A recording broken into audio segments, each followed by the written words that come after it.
Hello student, मैं doctor Nitesh Gupta एक बार पुनः आपका अपने यूट्यूब चैनल में स्वागत करता हूं। आज एक बहुत ही महत्वपूर्ण टॉपिक के बारे में डिस्कशन करने जा रहे हैं और ये टॉपिक परीक्षा की दृष्टि से बहुत ही महत्वपूर्ण है, अक्सर पूछा जाता है। तो सेकंड चैप्टर का आज जो टॉपिक है वो है समांतर प्लेट संधारित्र की धारिता को हम किस प्रकार से निकालते हैं। तो समांतर प्लेट संधारित्र की धारिता को हम यहाँ पर दो केसेज में निकालेंगे। एक केसेज जब होगा जब हम एक स्थिति ऐसी होगी जब समांतर प्लेट संधारित्र की प्लेटों के बीच में पूरे स्थान में कोई परावैद्युत पदार्थ भरा हुआ हो। जैसा कि आप यहाँ पर देख रहे हैं, ये बीच का जो स्थान है, इनके प्लेटों के बीच की दूरी जो डी होती है, इसके पूरे स्थान में क्या है, कोई परावैद्युत पदार्थ भरा हुआ है। और दूसरी कंडीशन में हम तब यहाँ पर वैद्युत धारिता का मान निकालेंगे जब पूरे स्थान में से थोड़ा सा स्थान ऐसा है, यानी जब आंशिक रूप से कोई परावैद्युत पदार्थ भरा हुआ हो। तो मैंने आपको बताया था समांतर प्लेट संधारित्र की धारिता हम दो स्थितियों में निकालते हैं, जैसा कि आप दोनों चित्रों से प्रदर्शित है। एक बार प्लेटों के बीच पूरे स्थान में या तो वायु भरी हुई है या कोई परावैद्युत पदार्थ भरा हुआ है, और दूसरी कंडीशन में जब हम वैद्युत धारिता का मान निकालते हैं समांतर प्लेट संधारित्र की, तो इसके बीच कुछ स्थान में हम कह सकते हैं आंशिक रूप से कोई परावैद्युत पदार्थ भरा हुआ है। तो देखिए, सबसे पहले हमने आपको संधारित्र की धारिता क्या होती है इसके बारे में अभी हमने जो पिछला वीडियो अपलोड किया था, डिस्क्रिप्शन में मैं आपको लिंक भेज दूंगा, आप देख सकते हैं संधारित्र की धारिता का फार्मूला क्या है। तो मैंने आपको बताया संधारित्र की धारिता जो होती है वो होती है एक प्लेट को दिए गए आवेश अपॉन दोनों प्लेटों के बीच जो विभवांतर होता है। तो Q अपॉन क्या होती है, B होती है। तो सबसे पहले यहाँ पर जो आप देख रहे हैं, इन प्लेटों के बीच आप निकालेंगे वैद्युत क्षेत्र की तीव्रता को, और वैद्युत क्षेत्र की तीव्रता को निकालने के बाद अभी मैं आपको बता रहा हूँ एक वैद्युत क्षेत्र की तीव्रता और विभवांतर में संबंध होता है, उस संबंध को लगाएंगे। और उस संबंध को लगाने के बाद आप देखेंगे हम फार्मूला लगा देंगे C बराबर Q अपॉन B, और B का मान हम प्राप्त कर चुके होंगे, जिससे हम आसानी से इस सूत्र की स्थापना कर लेंगे। तो देखिए,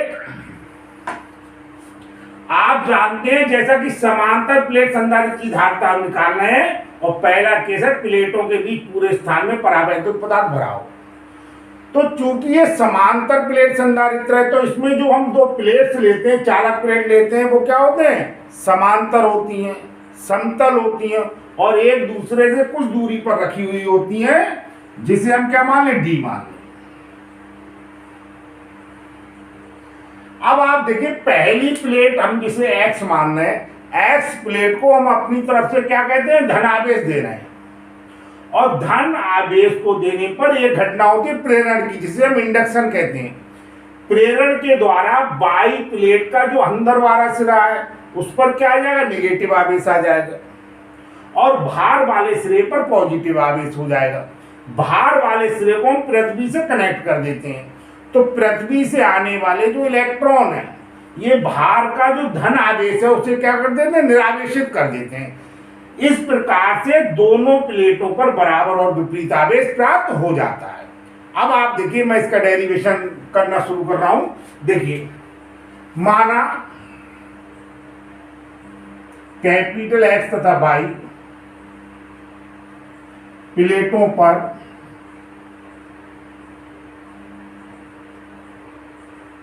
प्लस Q तथा माइनस Q आवेश हैं।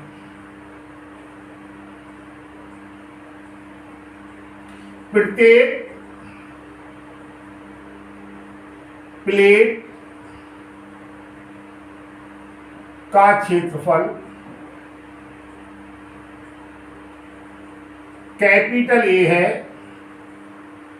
तथा इनके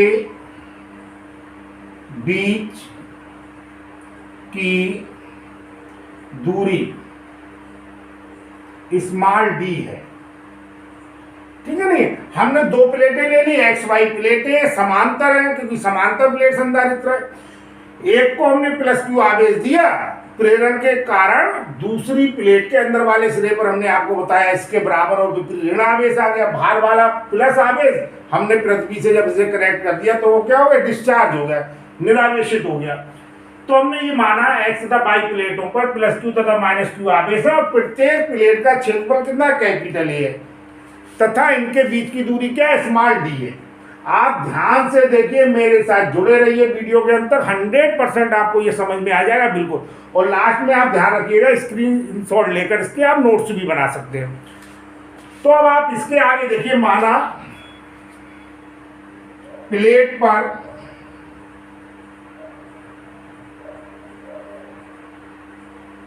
आवेश का पृष्ठ घनत्व, या हम पृष्ठ आवेश घनत्व कह सकते हैं, एक ही बात है। आवेश का पृष्ठ घनत्व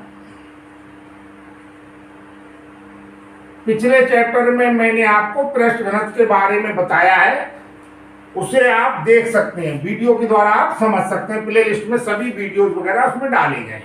माना प्लेट पर आवेश का पृष्ठ घनत्व सिग्मा सिग्मा है, तब दो समांतर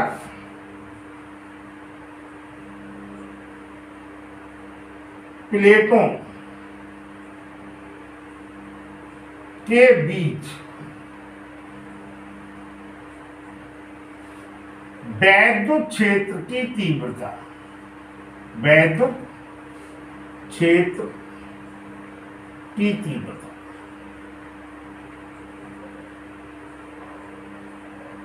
दो समांतर प्लेटें जिन पर बराबर और विपरीत आवेश है, ठीक है नहीं, इनके बीच अगर हम वैद्युत क्षेत्र की तीव्रता निकालें तो E बराबर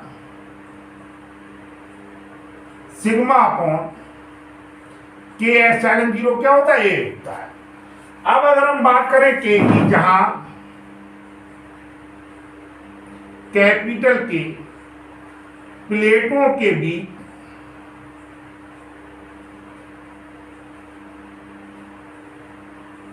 माध्यम का परावैद्युतांक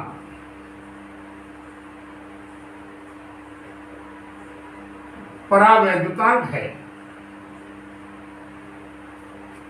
ठीक है नहीं, जहां कैपिटल के सिग्मा मैंने आपको बता दिया, क्या लिया हमने, पृष्ठ आवेश घनत्व लिया है।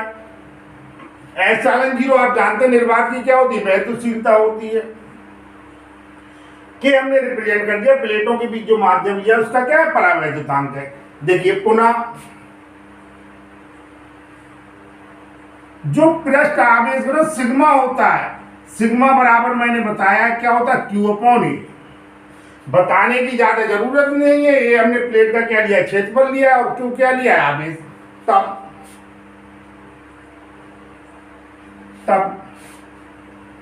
क्यू का मान रख दिया, जब ई बराबर क्यू अपॉन के एप्सिलॉन 0 ए, ठीक है नहीं, ई बराबर हो जाए क्यू अपॉन के एप्सिलॉन 0 ए, क्योंकि हमने सिग्मा का क्या रख दिया, मान रख दिया। अब देखिए, यदि प्लेटों के बीच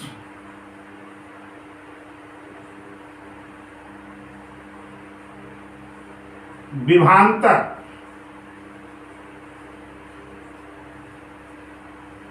बी हो तथा इनके बीच की दूरी स्मॉल डी है, तब देखिए एक रिलेशन होता है जिसे आप पिछले चैप्टर में पढ़ चुके, एक रिलेशन होता है विभव प्रवणता तथा वैद्युत क्षेत्र की तीव्रता में, और विभव प्रवणता तथा वैद्युत क्षेत्र की तीव्रता से जो रिलेशन है उसी से हमारे पास क्या आ जाता है, यहाँ पर क्या हो जाएगा, ई बराबर, यानी वैद्युत क्षेत्र की तीव्रता ई बराबर हो जाएगा विभवांतर अपॉन प्लेटों के बीच की दूरी। तो यहां पर आप देखिए ई बराबर बी अपॉन डी, तब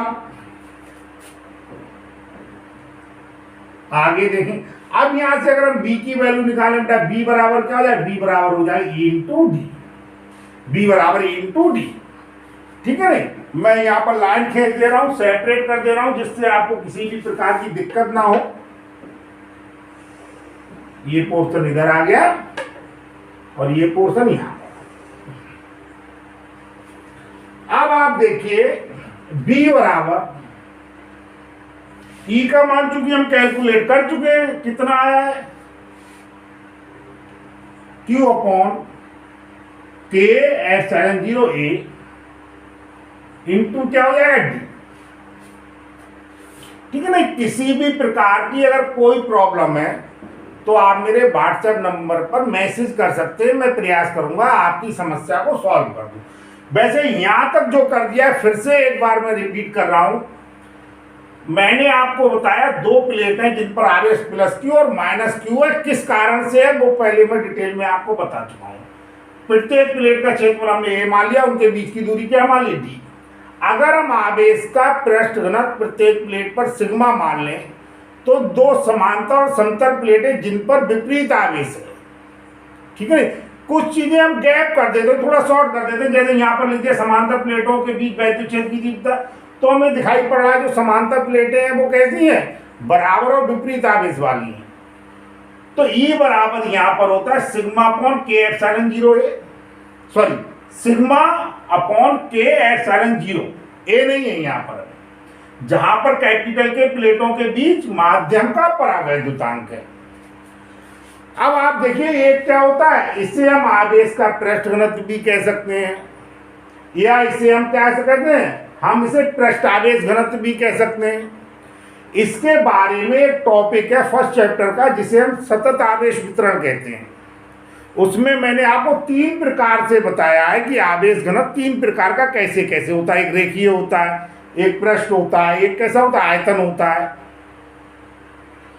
अब आप देखिए सीधे सीधे याद रखें, पृष्ठ का है, पृष्ठ का मतलब क्षेत्रफल से होता है, तो आवेश अपॉन क्या हो जाएगा, क्षेत्रफल हो जाएगा। क्षेत्रफल क्या है, ये वाली वैल्यू हमने यहां पर रख दी, तो Q अपॉन क्या हो जाएगा, ये A नीचे आ जाएगा। अब प्लेटों के बीच विभवांतर B हो और इनके बीच की दूरी D हो, तो वैद्युत क्षेत्र की तीव्रता E बराबर क्या होता है, B अपॉन D। अगर हम यहाँ पर V का मान निकालें तो E इंटू क्या हो जाएगा, D। E की वैल्यू हम कैलकुलेट कर चुके हैं, हमने यहाँ पर रख दी, और D अब हमारे पास क्या है, ये सॉल्व होने वाला है। देखिए तब संधारित्र की धारिता C बराबर क्या पढ़ा है आपने बेटा, C बराबर होता है Q अपॉन B। C बराबर Q अपॉन V का मान रख दीजिए क्या है, क्यू डी अपॉन के एप्सिलॉन 0। Q से Q कट जाएगा, ये वाला पोर्शन पलट के ऊपर पहुंच जाएगा, तो C बराबर के एप्सिलॉन 0 A अपॉन D। ठीक है नहीं। अब आपको अगर पिछला जो वीडियो अपलोड किया है जो धारिता और संधारित्र के बारे में है, मैंने आपको बताया था जब फार्मूला निकल के आएगा आसानी हो जाएगी हमें समझने में कि धारिता का मान किस प्रकार से डिपेंड कर रहा है अन्य राशियों पर। तो C एक तो यहाँ पर डिपेंड कर रहा है K पर, यानी अगर परावैद्युत पदार्थ माध्यम का है बीच में, ठीक है नहीं, कोई माध्यम है जिसका परावैद्युतांक क्या है, K है, या हम ऐसे माने वायु के स्थान पर कोई परावैद्युत पदार्थ भरा हुआ है, तो यहाँ पर C का मान क्या होगा, बढ़ जाएगा, क्योंकि C जो है वो K के डायरेक्टली प्रोपोर्शनल है। अगर हम बारीक की क्वांटिटीज को अगर कांस्टेंट मान लें, एप्सिलॉन 0 कांस्टेंट है, उस पर तो निर्भर करेगा ही नहीं, जो वैल्यू कांस्टेंट है उसमें तो बदलाव हो ही नहीं सकता है। अब C प्रोपोर्शनल किसके, A के, यानी A हमने क्या माना है, प्लेट का क्षेत्रफल माना। अगर हम प्लेटों का क्षेत्रफल बढ़ा देंगे तो समांतर प्लेट संधारित्र की धारिता C का मान क्या हो जाएगा, बढ़ जाएगा। D जो नीचे आ रहा है, D के क्या इनवर्सली प्रोपोर्शनल है। नीचे वाली राशि आप जानते हैं मैथमेटिक्स से, साधारण मैथमेटिक्स से, नीचे वाली राशि बड़ी होगी तो ये मान कैसा आएगा, छोटा, और नीचे वाली राशि कैसी होगी, छोटी होगी तो ये मान क्या आएगा, बड़ा।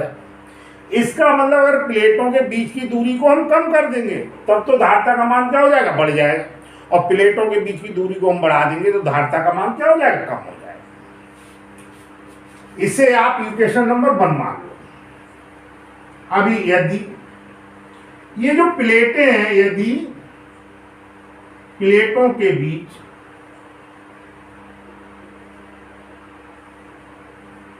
वायु हो, हम ये मान रहे हैं परावैद्युत पदार्थ ना होंगे, क्या है, वायु हो, तब K का मान क्या हो जाएगा, 1। तो C बराबर क्या है, H0 A/D। इसे 0 लिख देते हैं। 0 का मतलब किसके लिए हो गया, एयर के लिए हो गया, वायु के लिए होगा। Equation number. तो अक्सर तो यहीं तक पूछ लेते हैं कि समांतर प्लेट संधारित्र की धारिता का सूत्र स्थापित कीजिए, ठीक है नहीं। अगर ये नहीं भी लिखा हो कि प्लेटों के बीच पूरे स्थान में परावैद्युत पदार्थ भरा है या वायु भरी है, तब भी आप यही ड्राइव कर देंगे। अगर क्वेश्चन सीधे आए समांतर प्लेट संधारित्र की धारिता का सूत्र स्थापित कीजिए, इसे आप कर देंगे। अब स्पेशली अगर ये दिया हो, जैसा मैं आपको समझा रहा था, केस सेकंड पे आ रहे हैं, अगर ये पूछा जाता है तब इस बार क्या है, एक्स वाई जो प्लेटें हैं उन पर क्या है, बराबर और विपरीत आवेश है, या नहीं दिखाया क्योंकि पहले केस में हमने दिखा दिया है। इनके बीच में हमने क्या किया, एक परावैद्युत पदार्थ की पट्टी रख दी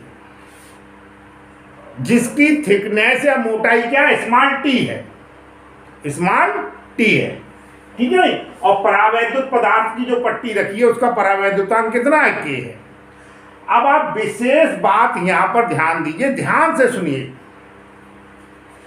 ये D के अलावा जो ये तो स्थान हो गया D पूरा, ये प्लेटों बीच की दूरी क्या हो गई D, और ये पट्टी है T मोटाई की। तो बाकी जो स्थान आपको यहां पर और यहां पर दिखाई पड़ रहा है, यानी जो खाली स्थान आपको पट्टी के अलावा प्लेटों के बीच में जो स्थान आपको दिखाई पड़ रहा है, अगर उस स्थान की हम दूरी देखें तो कितनी है बेटा, यहाँ पर D-T है, यानी ये वाला स्थान और ये वाला स्थान, इसके बीच की दूरी कितनी है, D-T। अब हम क्या करेंगे, वैद्युत क्षेत्र की तीव्रता को जब हम निकालेंगे, ध्यान दीजिए, तो वैद्युत क्षेत्र की तीव्रता को जब हम निकालेंगे तो एक तो निकालेंगे K के अकॉर्डिंग, K के अकॉर्डिंग। तो K के अकॉर्डिंग जब अभी निकालना है, हम आपको बता देंगे, तो क्या आ जाएगा, ये वाला फार्मूला अप्लाई कर लेंगे। और जब किसके लिए निकालेंगे, वायु के लिए निकालेंगे, तो वायु के लिए हम उसी के अनुसार अप्लाई कर लेंगे। तो देखिए सुनिए, माना प्लेटों के बीच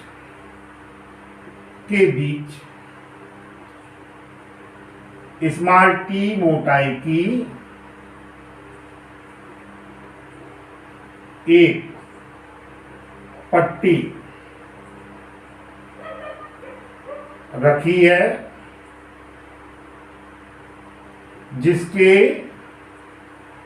पदार्थ का परावैद्युतांक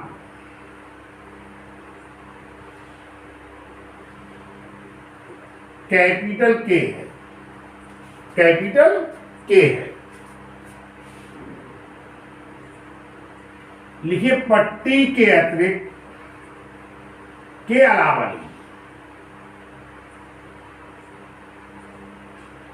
D-T दूरी में वायु होगी। जैसा मैं आपको समझ जा रहा था, प्लेटों के बीच D-T स्थान ऐसा होगा जिसमें क्या होगी, वायु होगी। तो सबसे पहले अलग अलग निकालेंगे। देखिए प्लेटों के बीच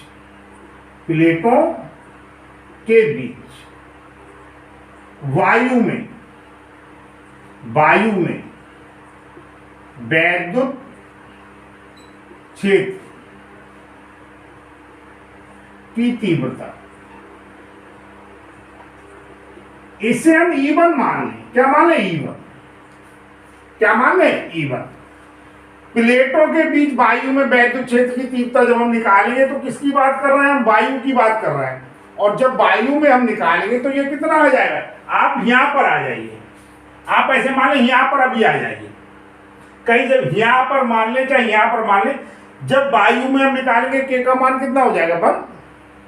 के का मान क्या हो जाएगा? 1। और के का मान 1 हो जाएगा तो वायु में वैद्युत क्षेत्र की तीव्रता आ जाएगी Q/ε0A, क्योंकि वायु के लिए परावैद्युतांक के का मान क्या होता है? 1 होता है। तो ये आ जाएगा Q/ε0A। समझ में आ रहा है आपके? के का मान अगर हम 1 ले लें तो ये कैलकुलेशन जो परावैद्युत माध्यम के लिए निकल के आई है, ई की वैल्यू निकल के आई है, तो ये मान क्या होगा? ये वायु के लिए आ जाएगा। तो के का मान 1 रखने पर क्या आ जाएगा? E1 बराबर Q/ε0A। अब हम निकालेंगे जो वायु है ना, प्लेटों के बीच वायु में हमने वैद्युत क्षेत्र की तीव्रता निकाल ली। अब हम निकालेंगे जो पट्टी है, परावैद्युत पदार्थ की पट्टी है, उसमें वैद्युत क्षेत्र की तीव्रता क्या होगी? तो देखिए, परावैद्युत पदार्थ की पट्टी में वैद्युत क्षेत्र की तीव्रता हम E2 मान लें, डिफरेंट मान लें E2। देखिए, जब परावैद्युत पदार्थ भरा हुआ है, जैसा मैं आपको बता रहा था, E बराबर क्या आ जाए? Q/K/ε0A आ जाए, क्योंकि अब हम केवल इतने हिस्से में निकाल रहे हैं, इतने में जिसमें पट्टी रखी हुई है उसमें हम वैद्युत क्षेत्र की तीव्रता निकाल रहे हैं। तो ये हो जाए Q/K/ε0A। अब अगर प्लेटों के बीच आप समझ रहे हैं विभवांतर कितना हो? B हो, यदि प्लेटों के बीच विभवांतर V हो तब। अब थोड़ा आप ध्यान दीजिए, हम फार्मूला लगा रहे हैं ये वाला, विभवांतर बराबर वैद्युत क्षेत्र की तीव्रता और प्लेटों के बीच की दूरी, ठीक है नहीं? अब आप देखिए, जब ध्यान से सुनिएगा, जब हम वायु में वैद्युत क्षेत्र की तीव्रता लेंगे E1, तो हमारे पास जो दूरी आएगी वो कितनी आई? D-T आएगी। कितनी आई? D-T, क्योंकि मैंने लिखा है पट्टी के अलावा D-T दूरी में वायु है, ठीक है, राइट। अब आप देखिए, फिर हम किसकी बात करेंगे? अब हम करेंगे परावैद्युत पट्टी की बात। तो उसमें जब हम लगाएंगे तो E2 आ जाएगा, और D की जगह पे क्या आएगा? D की जगह पे आएगा स्मॉल t, जो हमारे पास पट्टी की क्या है? मोटाई है।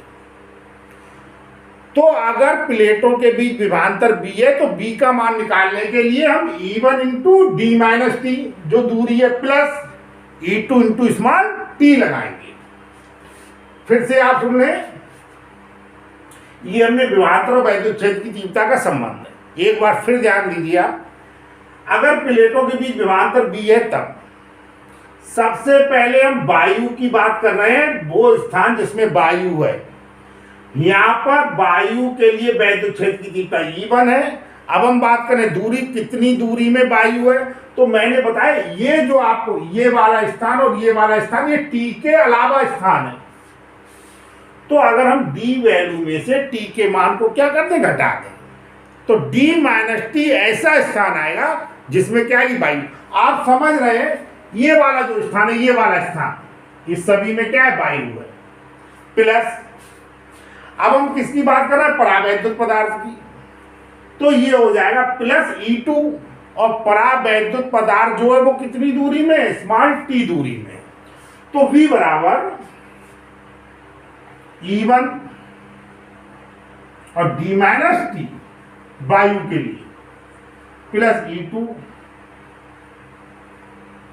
इंटू क्या हो जाएगा? देखिए, थोड़ा स्थान कम है, प्रयास करूंगा मैं इसी में करने का। देखिए V बराबर वैल्यू रखिए, E1 की वैल्यू रखिए Q upon F sine 0A और D माइनस टी प्लस, अब वैल्यू किसकी रखिए U2 की, K एफ साइन 0A और मैंने बताया कितनी दूरी है, T है, कितनी है T। V बराबर, ध्यान दीजिए हम Q upon F sine 0A बाहर ले रहे हैं, कॉमन ले रहे हैं,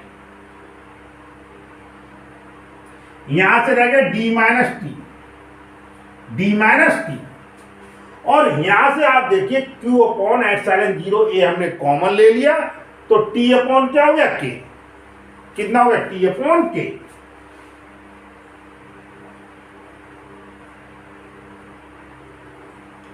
T अपॉन K, V का मान निकाला है, हम जानते हैं संधारित्र की धाता C बराबर क्या होता है Q अपॉन V, सॉल्व हो जाए।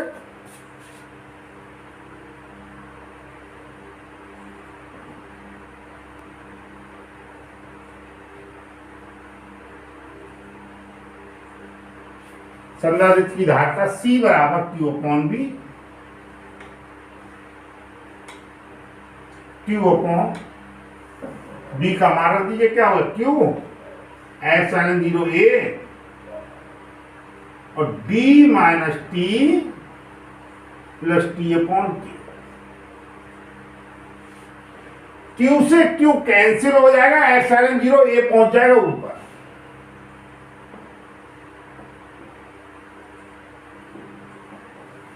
और ये हो जाए D minus T plus T upon K। ये किसी समांतर प्लेट संधारित्र की धारिता का फार्मूला निकल के आ गया जब उसमें आंशिक रूप से परावैद्युत पदार्थ भरा हुआ हो। अब आप देखिए इसी से हम किस प्रकार से पिछले निष्कर्ष को हम देखेंगे, समझिए आप। मान लीजिए कि T का मान 0 है, T का मान 0 और T का मान 0 है, इसका मतलब परावैद्युत पदार्थ की पट्टी है ही नहीं, और परावैद्युत पदार्थ की पट्टी नहीं है तो पूरे में क्या है भाई, T का मान 0, तो एप्सिलॉन 0A अपॉन क्या आ गया D आ गया, ठीक है नहीं, ये वाला फार्मूला आ गया जब मैंने बताया था पूरे स्थान में क्या हो वायु। और अब ये मान लो पूरे स्थान में क्या हो, यानी ये परावैद्युत पदार्थ जो हो वो क्या हो, पूरे स्थान में हो। अगर ये पूरे स्थान में होगा तो जो T आपको दिखाई पड़ रहा है T, ये T किसके बराबर हो जाए D के, तो D minus D plus D upon K, तो D माइनस D कैंसिल हो गया, K ऊपर पहुंच गया, तो C बराबर क्या हो जाए K epsilon 0A upon D। कौन सी कंडीशन निकल के आ गई, जब प्लेट के बीच पूरे स्थान में कोई परावैद्युत पदार्थ भरा। तो इसका एक बार आप स्क्रीनशॉट ले सकते हैं और आप इसे अच्छी तरीके से तैयार कर ले, थ्योरी के रूप में जितना भी आपको लिखना भी है आप इसका स्क्रीनशॉट लेकर आप नोट्स बना सकते हैं। अगर आप इतना लिखेंगे, पूरा लिख देंगे, तब मुझे विश्वास है आपको पूरे मार्क्स मिल जाएंगे।